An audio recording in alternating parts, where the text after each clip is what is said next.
If you want your children to always practice the faith, just listen to this story.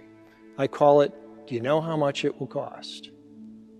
So years ago, I was serving as chaplain of a boys' school here in the Chicago area called Northridge Prep. Absolutely loved the job.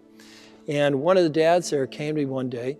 He said, "Father, I've got a question, I've got a dilemma. Perhaps you can help me on this." I said, "Sure, what's the issue?" He said, "Well, I like to take my kids and family up to Canada in the summer, way up north, to go fishing. And we fly in to a lake up there. And this year we're gonna go for 10 days. When he said we're gonna go for 10 days, I immediately knew what the question would be, because one of those days has to be Sunday. And what are you gonna do for Sunday Mass if you're on a lake up in Canada?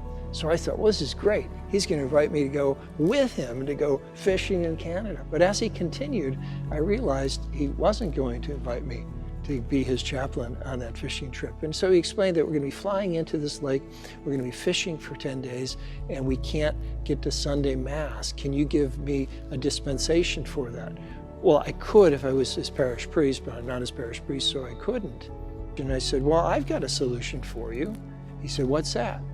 Well, just fly out for Mass on Sunday when you're up there in that lake in the remote wilderness of northern Canada. He said, fly out for Mass? Do you know how much that would cost? I said, yes. It'll cost you the same amount of money that it cost you to fly in. And besides, nobody's forcing you to fly in. Well, he got very serious, and he thought about it, and he thanked me.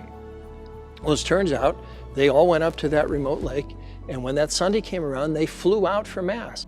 Well, flash forward now, 25 years.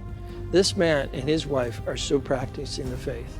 Their 4 children are married, and they've married Catholics in the Catholic Church, and they're practicing their faith, and all of their grandchildren. I hope you stay tuned to these stories about the Holy Eucharist as we all prepare for the National Eucharistic Congress in Indianapolis in July of 2024.